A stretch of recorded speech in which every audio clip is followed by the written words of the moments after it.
Sign the papers, or else.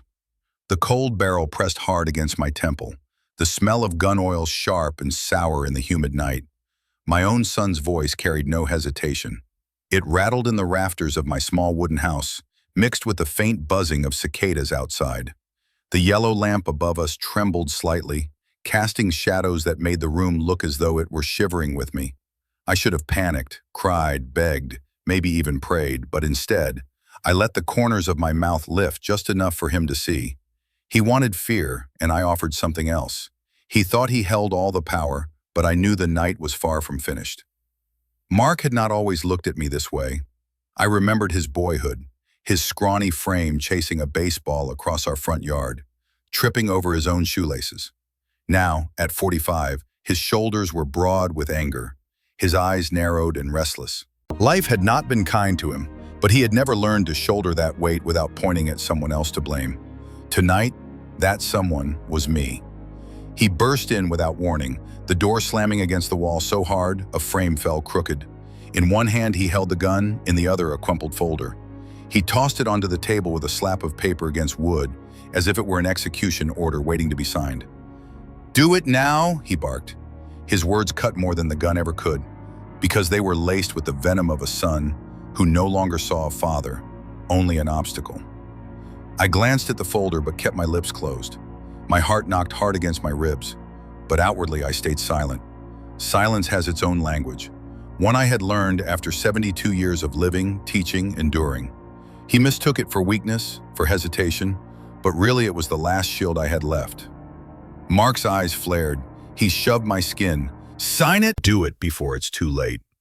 His breath reeked of stale beer, his tone the same one he'd used at family dinners when he thought mocking me in front of the cousins made him stronger. He wanted me to crumble here, alone, in my home, under his command. The lamp's light wavered again, the thin curtains breathing with the night air. Sweat rolled down my temple, more from the heat than from terror, though I won't pretend terror wasn't there. I could hear my own pulse drumming in my ears, but my eyes didn't leave his. I held them, steady as a stone. Something in him faltered. Just for a heartbeat, the certainty in his face cracked. He wanted me to sign quickly, to fold under his threat. Instead, I smiled. A small, defiant smile that said, "I remember who you were, and I know who I still am." That smile made him press the gun even harder, but it also made his jaw twitch with unease. "Tomorrow, Dad, you'll regret this." He spat the words, yanking the barrel away as he backed toward the door. He left the folder on the table, pages spilling out like the guts of a wounded thing. Then he was gone, footsteps stomping into the thick Charleston night, leaving only the echo of his threat and the papers scattered across my floor. Richard sat alone on the porch, drawing in a deep breath of honeysuckle, drifting from the vines that clung to the railing. The scent carried him backward through the years, to chalk dust in rows of desks, to mornings when students shuffled into class half asleep, and he would greet them with a story rather than a lesson. The air was different then, filled with possibility. Now it was heavy, close, pressing with memories and a threat he could not shake. He leaned back against the creaking wood, his bones aching, his heart still unsettled from the night before. In the far corner of the porch, a tiny red light blinked steady. The camera was quiet, almost invisible, but it glowed like a sentinel, its unblinking eye watching over what little piece Richard had left. He glanced at it, then quickly looked away. He had installed it years ago, more out of habit than fear, telling himself it was for raccoons, for the stray boys who sometimes cut across his yard. Now that faint pulse seemed to whisper that it had been waiting for something all along. Unauthorized lay the folder Mark had thrown down. The papers were bent, edges torn where his son's hand had gripped them too tight. Richard hesitated before reaching for it, his fingers brushing the frayed corner. He pulled the stack closer and spread the pages out across the worn wood. The words swam at first, the print small, dense, written in the sharp jargon of the law. But one phrase kept surfacing, again and again. Power of attorney, durable, irrevocable. His breath slowed, his chest tightened. This was not a misunderstanding. It was not even a plea for help. It was theft dressed in legal ink. He pressed his palm flat against the page, remembering another day when his hands had rested on paper. His last day as a teacher. The auditorium had been packed, banners strung across the stage, students had cheered, colleagues had clapped his shoulder, thanking him for decades of service. He had stood at the podium, voice trembling, as he said he looked forward to quiet mornings, to tending his garden, to living out the rest of his years in peace. He had believed foolishly that retirement meant sanctuary. Now, in the golden wash of morning sunlight, with cicadas buzzing through the trees, he realized that sanctuary had been an illusion. His son, his own blood, wanted everything. Not just the house, not just the savings, but the right to decide when Richard ate, where he lived, what he did with the fragile years left. My own son, he thought, the words cutting deeper than any blade. My own son wants to take it all. The honeysuckle stirred in the breeze, soft and sweet, but its fragrance no longer comforted him. He reached for the small laptop on the chair beside him, his eyes flicking to the blinking red light at the corner of the porch. The camera had been watching last night. It had seen the gun, the fury, the folder slammed onto the table. His hand hovered above the keyboard, ready to summon the evidence into the open. But his fingers trembled. Age, fear, betrayal, they all crowded into that single moment. He clenched his fist, then loosened it, hovering again. The screen glowed faintly, waiting, inviting. He leaned closer, then stopped. His hand quivered in midair, uncertain. He had endured humiliation before, had carried secrets in silence. To look now, to know for certain what had been captured, was to admit the depth of the war he was fighting. He closed his eyes, the memory of his students' applause echoing faintly against the morning silence. Reached forward once more, then pulled back, unable to complete the motion. The cursor The roast chicken was carved neatly, the wine poured generously, but none of it warmed the air. The house smelled of grease and nerves. I lifted my fork, trying to appear calm. The food was seasoned with unease. Across from me sat Linda, Mark's younger sister. She smiled too brightly, her eyes darting toward her brother for cues, as though afraid of missing her lines. On either side of her were two cousins, faces half familiar, expressions carefully composed. They avoided my gaze until the moment Mark gestured with his chin. Then, one by one, their eyes landed on me, judging, condemning, as if I were a stranger intruding on their comfort. "You know, Uncle," one of the cousins began, "family should share. It's only fair." His tone was light, but the weight in his words pressed against me harder than any forkful of food. "Always so careful with his money," Linda added, shaking her head, "never thinking about anyone else." Her lips curled into a smile, but there was no warmth behind it. I set my fork down, slowly, deliberately. The clink against the plate echoed like a gavel striking wood. My silence must have encouraged them, because another cousin leaned forward, voice rising. "We're just saying, it's selfish to hoard everything when we could all use some help. You've had your time. Let the rest of us live." Mark waited until the voices swelled, until the accusations filled the room like smoke. Then, with a smug expression, he slid the folder across the table. The papers skidded to a stop in front of my plate. "Just sign, Dad," he said, leaning closer. His words were measured, low enough to cut deeper. "End this game." I looked down at the folder. Its edges were already worn from his constant handling, the ink smudged from his impatient hands. My heart pounded, but my face remained steady. Slowly, I lifted the file, then pushed it back across the table toward him. My hand did not shake. "I'm not senile," I said calmly. The words fell like stones into the still water of the room. Silence rippled out, making even the neon lights seem to flicker. Mark's jaw tightened. Linda's smile collapsed into a thin line. The cousins shifted uncomfortably in their seats, their earlier bravado shrinking. The staged warmth of the dinner dissolved, exposing the malice beneath. "Then the neighbors will hear the truth," one of them muttered, just loud enough for me to catch. "They'll know you're nothing but greedy." The words clung to the air, heavy with threat, as the plates of untouched food sat cooling between us. Angela Ross appeared, holding the folder of papers. "Mr. Hale, this is a forgery." Her voice was steady, firm, carrying the certainty of someone who had lived in the world of contracts and courts. The words struck through the stale fear I had carried since that night, giving it a name, a shape I could fight. I sat across from her in her cramped downtown office, surrounded by shelves of binders and files stacked like bricks. The blinds let in thin strips of sunlight that carved sharp lines across the desk, illuminating the folders she had set between us. She wore a navy blazer, her hair pulled neatly back, and though her manner was professional, I could still see the eager girl she once had been, the student who had stayed after class to ask about books, who had told me she wanted to change the world. Now she sat before me, grown, sharpened by years in law, and for the first time in weeks, I felt less alone. "I suspected as much," I said, my throat rough.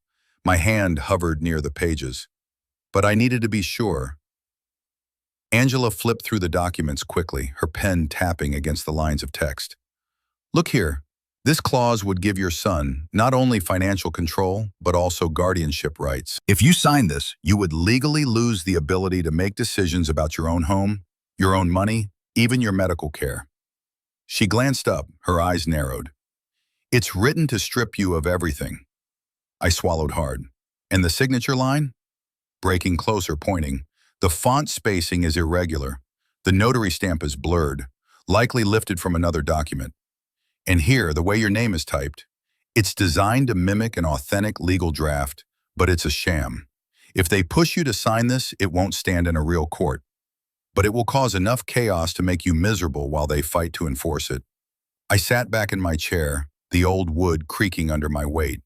The buzzing fluorescent light above seemed to magnify the ache in my chest. To think my own son had gone this far, had dressed his betrayal in the costume of legality. I looked at Angela, my voice thin. "So what do I do?" She placed her pen down firmly. "Document everything. If he confronts you, if anyone pressures you, record it. Keep every note, every piece of paper, every voicemail. Don't raise your voice. Don't threaten him. Just gather evidence. The law can't move without it." Her words settled into me like steady hands on my shoulders. For months, I had felt the ground shifting beneath me, Mark's voice turning neighbors against me, cousins muttering behind my back. And now, here was someone drawing a line, naming the truth. Angela met my eyes. "Mr. Hale, don't sign. This is a plot to take guardianship away from you." The finality in her tone hit harder than the words themselves. Guardianship. The word clung to me like a cold fog. My own child wanted to claim me incapable, to reduce me to a dependent old man whose choices could be erased with a signature. My lips parted, the weight of the years heavy in my chest. "But I only have myself," I murmured. Angela reached across the desk, her hand steady over mine. "No, you have me." Her words cut through the haze. For the first time since the gun pressed to my head, I felt a glimmer of strength return. During the Sunday service, Mark's voice cut through the sanctuary like a jagged blade. "My father never cared about anyone but money," he declared, his tone sharp enough to echo beneath the vaulted ceiling. The hymn had barely ended, the final notes of the organ still fading into silence, when he stood from the pew and turned to face the congregation. His words hung in the air, twisting the calm reverence of the moment into something raw, almost profane. I felt every gaze slide toward me. The sunlight from the stained glass windows painted me in fractured colors, blue across my shoulders, red along my cheek, as though even the light were uncertain where to place me. A hush followed, and then came the murmurs. Two women near the aisle leaned close, their whispers fluttering like moth wings. A man behind me coughed, his throat tight with judgment. The sound of doubt spread faster than any sermon could. I stayed seated, my palms rested against my knees, fingers curled tightly to keep them from trembling. My first instinct had been to rise, to tell them all the truth, to strip away the venom Mark had poured into the sacred air. But the memory of Angela's advice returned. "Don't argue. Don't raise your voice. Don't fight on their terms. Gather proof. Let the silence work for you." So I remained still, absorbing the sting of every stare. Mark continued, emboldened by my silence. "He hoards everything," he said, sweeping his hand dramatically toward me. He sits in that old house with his savings while family members struggle. A father who thinks only of himself. What kind of example is that? His performance was carefully measured, the voice of a man playing the victim while holding the knife behind his back. Pastor William, standing at the pulpit, watched with furrowed brow. His hands rested on the open Bible, but he did not interrupt. His eyes moved from Mark to me and back again, weighing the moment. The pastor's restraint stung almost as much as Mark's words. It left me exposed, an old man surrounded by an unspoken verdict. The congregation shifted uneasily. A few shook their heads, some whispered to one another, others stared down at their hymnals as though the notes on the page might shield them from the ugliness unfolding. But the damage was done. When I turned my head slightly, I caught sight of familiar faces. Neighbors, former students, men I'd known for years, now looking at me with the suspicion Mark had planted. It was as though a seed had been dropped in the soil of their faith, and already it had begun to sprout. I wanted to tell them about the gun pressed to my temple, about the fraudulent papers, about the betrayal that had hollowed out my home. But my voice remained trapped, heavy in my chest. The sanctuary that had once been a place of solace now felt like a courtroom, and I was the accused with no defense allowed. The service stumbled forward after that, though the prayers rang hollow in my ears. Every handshake afterward was weaker than the last, every polite smile carrying a trace of doubt. When I walked toward the exit, a gap opened around me, subtle but undeniable. The warmth of fellowship had thinned, replaced by the chill of distance. As I reached the doors, I caught the whisper of an older woman behind me. Her words slipped through the hush like a final nail driven deep. Is he truly that selfish? Misuse lingered in the sanctuary long after the hymnals closed, clinging to me like smoke I could not escape. Wilmington opened his computer, the screen glowing pale in the darkness. And there he was, Mark. The footage played grainy but clear enough. His son stood in the living room with two cousins, the weight of a weapon in his hand as if it were a toy. He strutted, pointed, barked commands, and the others laughed nervously, watching him rehearse his cruelty. Richard froze, his chest heavy, as the scene unfolded in miniature on his screen. On the table beside him, an empty USB drive waited like a lifeboat, its metallic shell catching the faint lamplight. He had placed it there earlier, telling himself he might not need it. Now, with the cicadas humming in the humid Charleston night and his house silent as a tomb, he realized it was the only thing standing between him and the narrative Mark had been spinning. His hands trembled slightly as he clicked through the files. The camera on the porch had caught more than he'd dared to hope. Frame after frame showed the cousins leaning in, whispering strategies, testing lines about how Richard was greedy, senile, selfish. They repeated them like students memorizing a script, nodding along as if truth could be rehearsed. And then Mark appeared again, the gun raised toward the empty chair where he imagined his father would sit. His words were clear, even through the scratch of the recording. Sign or else. Richard's stomach lurched. Hearing it replayed by choice when he wasn't cornered, when he could have shut the laptop, was worse than living it the first time. It confirmed what he already knew but had tried to deny. This was no moment of drunken temper. It was plotted, rehearsed, sharpened like a blade before being driven into him. He reached for the USB. The tiny device felt weighty in his palm, as though carrying the weight of his dignity, his freedom, his proof of memory. Sliding it into the port, he dragged the first file over, watching the progress bar crawl across the screen. Each percentage that ticked higher steadied him. He wasn't powerless. Not yet. As the copy continued, he leaned closer to the screen. One particular clip froze him mid-breath. Mark pointing the weapon straight at the camera itself, jaw tight, eyes feverish, spitting words as if possessed. Sign it, old man, or die worthless. The cousins laughed, not with joy, but with the cruelty of people who had convinced themselves they were right. Richard's throat burned. The image seared itself into him, the betrayal deeper than any wound. He pressed his hand flat against the desk to stop the shaking. So this is who you are, he whispered to the screen, my own son. Unsty percent. Outside, the night chorus of cicadas grew louder, pulsing in rhythm with his heart. He glanced toward the window, half expecting to see shadows in the yard, but there was only the reflection of his weary face in the glass, lit by the glow of the monitor. 95%, almost there. His mind raced ahead to what came next. Angela would see this, the pastor would see it, maybe even the police. For once, the truth would not vanish into silence. It would stand tall, undeniable. The bar reached 100. The folder snapped shut with a finality that steadied him. He pulled the USB out, set it carefully back on the table as though it were a relic. His shoulders slumped in exhaustion, but his resolve remained. Then, suddenly, the light on the porch flickered once, then went black. The whir of the refrigerator stopped. The entire house fell into suffocating silence. Someone had cut the power. The crash of splintering wood jolted me upright.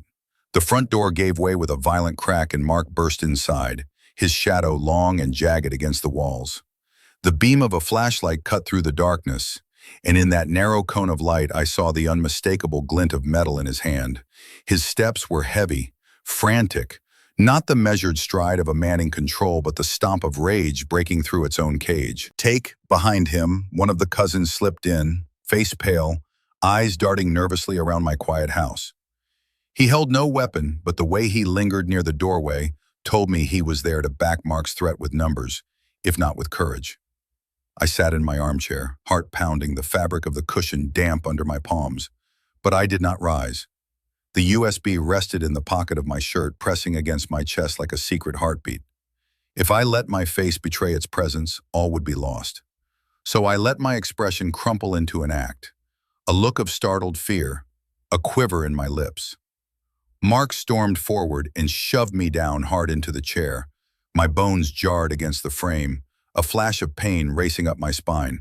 "Sign it now," he barked, shoving the folder once again into my lap, pages bent from being handled too many times. The flashlight beam swung wildly, catching the lines in my face, magnifying the wrinkles like scars under interrogation. Oli, palms open. My breath rattled, but I made sure the tremor was only skin deep. Inside, I counted the beats of my heart, steadying myself with each one. The USB. Think of the USB. That little stick of truth resting so close, so quiet. "You're making this worse," Mark spat, pressing the barrel toward me. "If you don't sign, everyone will know you're insane. The whole neighborhood already whispers. Tomorrow, they'll all believe it." His words were venom laced with certainty, as if he had already won. His eyes, calm cutting through the fear. My voice was low, measured, the way I used to speak when silencing a classroom. "No," I said, my lips barely moving. "They won't think I'm mad. They'll see the truth." For a heartbeat, the flashlight shook in his hand. His cousin shifted uneasily, glancing between us as though he too had heard the break in Mark's control. But the moment passed quickly. Mark's gaze hardened. His free hand shot forward, yanking at my shirt. The seams strained, buttons snapping loose, and his fingers closed around the outline of the USB. His lips curled into a grim smile as he ripped it from my pocket, holding it up like a stolen prize. The light gleamed against the small metal shell, the silence of the house collapsing into the sound of my own blood roaring in my ears. Emily stood at her bedroom window, the blinds tilted just enough for her to peer into the night. She had been scrolling aimlessly on her phone when movement outside caught her eye. Across the street, Richard Hale's front door opened with a sharp creak, and Mark stepped out. It was close to midnight, the neighborhood otherwise silent, and the sight of him slinking down the steps with a bag gripped tight under his arm made her pulse skip. A weak yellow haze, leaving most of the block in shadow. Emily pressed closer to the glass, her breath fogging the pain. She knew the old man. Everyone did. Mr. Hale had tutored her once when she'd been struggling with history class. Patient, kind, always carrying the smell of old books. To see his son storming away like this at such an hour felt wrong. She raised her phone, thumb fumbling against the record button. The camera caught Mark moving briskly, glancing over his shoulder like a thief checking for pursuit. His steps were heavy, unsteady, almost desperate. The bag bumped against his leg with each stride, and as he shifted it higher, the light caught something metallic at his side. For a fraction of a second it gleamed, long, dark, unmistakable in shape. The sight made Emily's throat tighten. She whispered to herself, "This isn't right." Her hand shook, but she steadied it against the sill, keeping him in frame. The quiet of the street seemed louder than usual. The buzz of the lamp, the distant hiss of summer insects. Every sound magnified the tension that crackled through her room. When Mark reached his car, he paused, fumbling with the door, muttering something she couldn't hear. Emily zoomed in, catching the gleam again as he shoved the bag into the back seat. The camera light adjusted, and the weapon was plain, reflecting under the sickly glow of the street lamp. Her stomach flipped, but she didn't look away. She tapped quickly, forwarding the video to Rachel, her older cousin who lived a few towns over and had once spoken highly of Mr. Hale. Along with it, Emily typed, "Something's going on. Mark left his dad's house with a gun. Tell someone you trust." Richard's shadow flickered briefly in a window upstairs, a figure leaning against the frame before disappearing into darkness again. Emily's chest tightened. He looked so alone, fragile yet unmoving, as though the house itself was his shield. She bit her lip, turning back to the screen. The video had saved, proof. Her thumb hovered over the send button to another contact, Pastor William. She didn't press it yet, but she knew she would. Tomorrow she would have to. The camera captured one last moment. Mark slamming his car door, the weapon's outline caught square in the frame. The evidence was undeniable now, preserved in the small device in her hand. Emily drew the curtain quickly, retreating into the dark of her room. Her voice was barely a breath as she whispered into the silence. People have to know about this. In the end, he's slipping. He's nearly lost his mind, so he has to sign. Mark's words landed with a thud in the church hall. Casual on the surface, but heavy enough to turn heads. He had been talking too loudly, laughing too confidently as he leaned over a styrofoam cup of coffee. The post-service hum of conversation faltered, and for a moment, the only sound was the clink of spoons against china and the shifting of chairs on the polished floor. I sat in the corner, the rim of my cup untouched against my lips, watching my son perform. His arrogance grew with each sentence, as if the more he painted me feeble, the more powerful he became. He spun his story with broad strokes. The stubborn old man hoarding money, too confused to make rational decisions. I had lived long enough to recognize when a man dug his own grave. Pastor William, standing a few feet away, tilted his head slightly. His sharp gaze cut through Mark's theatrics, then drifted toward me. Our eyes met for a fleeting second. In that glance, I read a question, not yet spoken but forming. Doubt had entered the room. Mark raised his voice again, gesturing broadly. "It's only a matter of time. Once he finally signs, things will run smoother for everyone. I mean, who wants to see the old man embarrass himself any further?" A chuckle escaped him, forced and hollow, but it carried across the hall. A few parishioners shifted uncomfortably, exchanging quick looks. I stayed silent. My years in the classroom had taught me the value of letting noise collapse under its own weight. My silence made me an island. But it also forced them to hear his voice without interruption. And it was working. Too many eyes were turning, skeptical now. I sipped the coffee at last, letting the bitterness settle on my tongue while Mark rambled on. Words spilled carelessly, each one betraying more than the last. The cousins who had cheered him before now avoided his gaze, sensing the edge of his exaggeration. The room shifted when Emily appeared at Pastor William's side. She was pale from lack of sleep, her phone clutched tightly in one hand. She leaned in close, whispering, her voice trembling but clear enough for me to catch. "I have proof." Brian's expression hardened. He laid a hand on the girl's shoulder, his eyes never leaving Mark as he spoke, but his words were for me. "Bring everything you have to the neighborhood meeting," he said firmly. Taquebec trembled slightly in my grip. For the first time in weeks, the tide was shifting, not through my protests, but through their own cracks and the courage of a young neighbor. The hall buzzed again with small talk, but beneath it ran a new current, suspicion. Pastor William stepped closer as the crowd dispersed, his voice low, resolute. "Bring it all, Mr. Hale. Next week, the truth will come to light." Angela set the folder down with a thud, her eyes unwavering. "Mr. Hale, I've filed the emergency petition. They can't legally force you to sign anything now." Her voice filled the room with the chill of certainty. The small office felt colder than before, though the fluorescent lights burned harshly overhead, glaring off the stacks of paper that cluttered every surface. I sat across from her, my back stiff against the chair, staring at the stamped pages that bore the seal of the court. For the first time in weeks, the law was on my side, a thin shield between me and my son's determination to strip me of my life. Still, my hand trembled when I reached for the pen. I signed where she pointed, each letter of my name dragging across the paper with effort. It was not just my signature, it was proof that I still had authority, that the ink had not yet been stolen from me. Angela gathered the forms, sliding them into a neat pile, and picked up her phone. I listened as she spoke quickly to a court clerk, confirming the filing, her tone professional and unyielding. When she hung up, her expression softened. "This gives us time," she said. "But the real weight lies in the footage. The video will decide everything. Without it, it's just your word against his."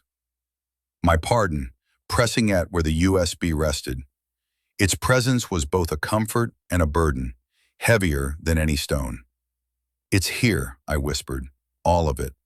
Every word he rehearsed, every thread." Click.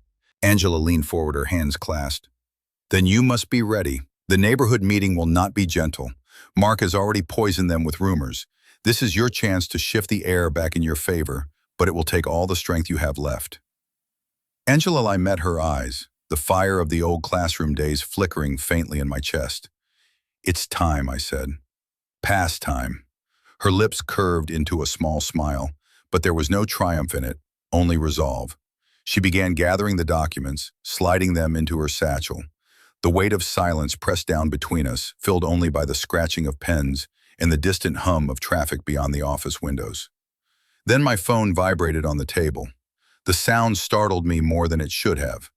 I reached for it slowly, the old reflex of caution guiding me. A message flashed across the screen, the letters stark and cruel. "If you show it, you'll lose everything." The words glowed against the cold light of the office, threatening to pierce through the fragile shield Angela had just placed in my hands. I sat in the garden that night, the honeysuckle heavy in the air, sweet and almost suffocating. The stars pressed faintly through a veil of Charleston haze, and I let my eyes rest on them the way I used to, when my wife was still alive. "I wish you were here," I whispered, the words breaking the stillness of the yard. The chair creaked as I leaned back, my hands wrapped around a cooling cup of tea. In the lamplight beside me, the USB glinted softly, a small sliver of metal that carried the weight of tomorrow. A table beside the cup, staring at it as though it were an anchor. My heart pounded with a mixture of fear and resolve. Tomorrow, the neighborhood meeting would not be just another gathering. It would be my trial, my moment to either vanish under the lies or rise above them with the truth. My palms were damp, but my gaze stayed fixed. A notebook lay open on my lap. I picked up a pen, the ink scratching across the page as I wrote a line that steadied me. "Tomorrow, the truth will come to light." The words seemed almost too simple for the gravity of it all, but they gave shape to my thoughts. I turned another page and memories spilled into my mind. The farewell ceremony at the high school years ago, when the auditorium swelled with applause, when former students smiled through tears, when colleagues shook my hand with respect. That had been my life's worth measured, honestly. The echoes of that night still clung to me, a reminder that once people had believed in me. I set the pen down and pressed my palm against the page, whispering a promise into the quiet. I won't let Mark strip me of my dignity, not at the end of my days. The crickets answered in chorus, their rhythm steady, almost like a heartbeat beneath the earth. Rising slowly, I tucked the USB into the inside pocket of my jacket. My fingers lingered there, patting once to be sure. Then I walked to the back door, turning the lock with care, sliding the bolt until it clicked. The sound brought a flicker of reassurance. I checked the windows, each latch secure. Tonight was not about rest, it was about preparation. I sat once more in the garden chair, the night cool against my skin. I let the silence settle, let my mind slow to a calm hum. And then faintly, it came. A noise from the front gate, a scrape of gravel. I stiffened, rising halfway from the chair. My eyes caught the faint outline of a figure, tall, broad-shouldered, pausing in the dim glow of the street lamp. Just for an instant, the shape was unmistakable. Mark. The shadows swallowed him, leaving the night heavier than before. Mr. Hale, do you have something you wish to say? Pastor Williams' voice carried across the crowded hall, calm but commanding. The folding chairs creaked as neighbors shifted in their seats, waiting. The air was thick with anticipation, the faint smell of coffee and dust lingering beneath the fluorescent lights. Mark leaned back in his chair, lips curling into a smirk. Another performance, he muttered just loud enough for the nearest rows to hear. A few chuckled nervously, their eyes flicking between father and son. His confidence radiated, built on weeks of whispers, on stories he had planted like weeds in the community's soil. I rose slowly, the weight of 72 years in my joints, but my spine straightened as I faced the room. My hands trembled, not from weakness, but from the enormity of what was about to happen. For weeks I had carried their judgment in silence. Tonight silence would end. Why started before I could speak. He's stubborn, obsessed with money. He'll drag us all down just to hold on to his pride.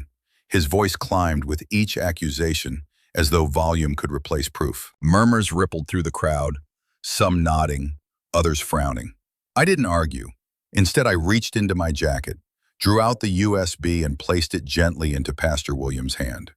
The pastor glanced at me once, searching my face. I nodded. He turned toward the projector at the back of the hall. Within seconds, the screen lit up, white fading into motion. The grainy footage filled the hall.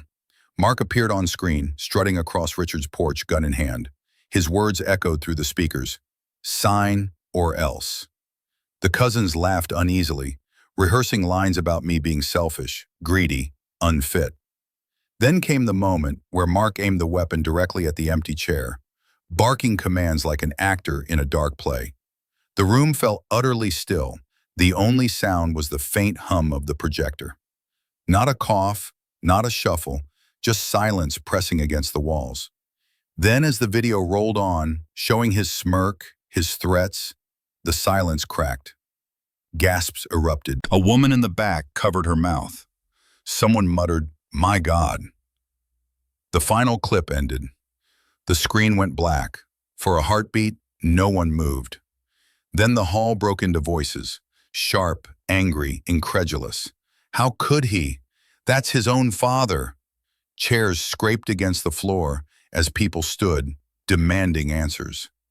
Mark's smirk had vanished, his face pale, eyes darting like a cornered animal. I stood motionless, letting the outrage swell around me. No longer the accused, but the witness who had endured. Emily stepped forward from the aisle, her voice shaking but clear. It's real. I saw him that night.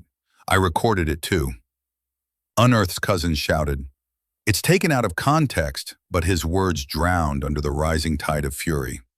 The pastor raised his hand for calm, but his voice cracked with anger when he said, "This is not only sin, it is crime." A man near the front pulled out his phone. "I'm calling the police," he said loudly, and the hall surged with agreement. The walls seemed to close in on Mark as the crowd's judgment descended. No longer whispers in a pew, but a roar of condemnation. The gavel cracked against the block, sharp and final. The trial of Mark Hale will now begin, Judge Whitaker announced, his voice echoing across the wood-paneled courtroom. The murmur of spectators hushed. Every eye turned toward the defendant's table, where my son sat rigid, jaw set, his lawyer whispering urgently in his ear. I sat behind Angela at the plaintiff's table, the familiar ache in my bones reminding me of my years.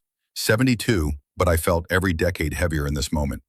My palms rested flat on the cool wood before me, steady, though my heart pounded. The weight of truth pressed against my chest like the small USB still safe in evidence custody. Mark's lawyer rose, a tall man with slicked back hair and an unshakable smirk.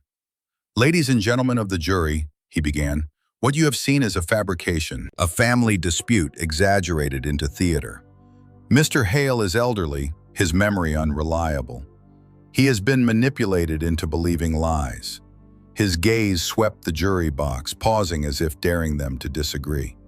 "My client is a devoted son, caught in the delusions of a man no longer capable of distinguishing truth from paranoia." The words stabbed at me, each one a calculated attack. I clenched my jaw, resisting the urge to shout. Permissible stood smoothly, her blazer crisp, her eyes alight with focus. The defense will say anything to avoid the evidence, she countered. But we have the testimony of Emily Carter, an independent neighbor who has no stake in this family dispute. And we have video that was not in Richard Hale's possession at the time of the incident. It came directly from his home security feed, and it was preserved under chain of custody. This is not paranoia, this is fact. Emily's slight frame looked almost fragile as she stepped up to the witness stand, but her voice was clear when she swore the oath. She described the night she saw Mark leaving my house, the glint of the weapon under the streetlight, the hurried steps, the bag clutched tight. She held her phone steady as her recording was projected for all to see. The jurors leaned forward, silent, the truth pressing into them, frame by frame. When she finished, Angela turned to me. Her voice was gentle, but her words left no room for refusal. "Mr. Hale, would you please take the stand?" My knees protested as I rose, but I walked with purpose. The bailiff helped me settle into the witness chair. I raised my right hand, swore the oath, and met the eyes of the jury. Angela asked, "Mr. Hale, on the night in question, what did your son say to you?" I looked at Mark. He sneered, but his eyes flickered. I drew in a breath, letting my voice find the steel hidden in years of teaching unruly classrooms. "He pressed a gun to my head," I said, "and he told me to sign papers that would strip me of everything I owned. He said, 'Sign or else.' And I remember every word. I still remember each line of those papers, every clause designed to take away my rights. My mind is clear." A ripple moved through the courtroom, a murmur of disbelief, then sympathy. The jurors watched me carefully, noting each pause, each word. The judge leaned forward. "Play the video again," he ordered. The screen lit up once more with Mark's image, his voice snarling, his hand gripping the weapon, his cousins rehearsing the lies. This time, the jury did not flinch. They listened to every word, then watched as the clip ended with Mark boasting in the church hall. "He's slipping, he has to sign." The contrast between his sneer on screen and his denial in court could not have been sharper. Reinforced, the silence in the courtroom deepened until Mark erupted. He slammed his fist against the defense table, the sound startling even the bailiff. "You'll all regret this," he shouted, face red, veins straining at his neck. "Every one of you." 2 guards were on him instantly, restraining his arms, dragging him back into his chair as he struggled. The judge's gavel struck hard, his voice thundering, "Order in the court!" But the words still rang in the air, raw and venomous, as the jurors looked on with eyes that had already begun to decide. "You are hereby sentenced to 8 years in state prison." Judge Whitaker's voice was steady, final, reverberating through the hushed courtroom. The gavel struck once, sharp as a hammer on stone. A collective breath seemed to release from the gallery, the sound of justice landing heavy on all who watched. Mark lurched up from his chair, chains rattling, fury flashing in his eyes. "This isn't over," he spat, his voice hoarse with rage. 2 deputies pressed him down, their hands firm on his shoulders. He thrashed, his suit disheveled, face red and wet with sweat.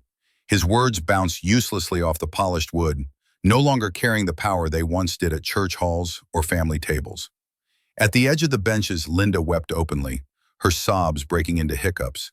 "I never thought he'd go this far," she cried, her head bowed into her hands. No one reached to comfort her, though a few turned away, faces taut with discomfort. Even she could not deny what the jury had seen with their own eyes, what the recording had stripped bare. I sat quietly at the plaintiff's table, my hands folded on my lap. For the first time in months, perhaps years, the weight pressing down on my chest lifted. My eyes blurred, not with grief, but with release. There were tears, yes, but they were the quiet kind. The kind that came when a storm finally broke and the silence afterward felt like sunlight. Take placed a hand on my shoulder, grounding me. Her touch was firm, respectful, not pitying. Emily sat nearby, her expression solemn but proud. Pastor William clasped his Bible to his chest, head bowed as if in prayer for both judgment and redemption. The judge cleared his throat, addressing the room once more. "It is the opinion of this court that Mr. Richard Hale remains of sound mind, capable of managing his affairs and making his own decisions. This case should serve as a reminder. Age does not erase agency, nor does rumor erase truth." His words echoed, filling corners the gavel had not reached. Mark's curses grew fainter as deputies let him out, his wrists bound, his voice swallowed by the clatter of doors swinging shut. The courtroom exhaled again, tension dissolving into the rustle of papers, the shuffle of feet. I remained seated as flashes from the press ignited across the room. A reporter leaned forward, her camera clicking in rapid bursts. Hours later, when the evening paper hit the stands, the headline ran in bold above my photograph. Retired teacher exposes betrayal. Son sentenced after shocking trial. The camera had caught me mid-breath, eyes weary but unbroken, framed by the afternoon light spilling through the courthouse windows. The caption told their story, but the silence inside me told mine. Justice, at last, belonged where it always should have. The chair wobbled slightly as I pressed down on the worn wooden slat. I steadied it with one hand, guiding the screw into place with the other, the smell of sawdust rising like a faint memory. This old garden chair had been with me for decades, its creaks familiar, its grooves molded by years of sitting through summer evenings. As I worked, the honeysuckle drifted across the yard, carrying with it a sweetness that settled deep into my chest. Angela's footsteps crunched on the gravel before I looked up. She was smiling, a folder tucked under her arm. "Mr. Hale," she said warmly, "we've started a program for seniors who've endured abuse. They want someone to speak, someone whose story can remind others they're not powerless." She extended the invitation across the sunlight, her eyes searching mine. Emily hovered nearby, her phone tucked into her pocket, cheeks flushed with excitement. She had been listening intently as I told her about my years in the classroom, about the boy who once hated history but grew into a professor, about the girl who used to cry during exams but now wrote children's books. The story seemed to spark in her, proof that age carried more than wrinkles. It carried light. A pair of neighbors stepped through the gate, hesitant but smiling. One held a basket covered in cloth, the smell of warm bread rising through the weave. "Mr. Hale," the woman said quietly, "we owe you an apology. We believed the worst of you. We shouldn't have." Her husband nodded, his eyes downcast. They accepted the basket, not with triumph but with quiet grace. "We all see only what we're shown," I said. "Sometimes it takes a little patience for the truth to come clear." Angela placed the folder on the table beside the chair. "They'd be honored if you join as a speaker," she pressed gently. "Your voice matters more than you think." I eased myself into the chair, the wood groaning faintly beneath me, then settling as though recognizing its old companion.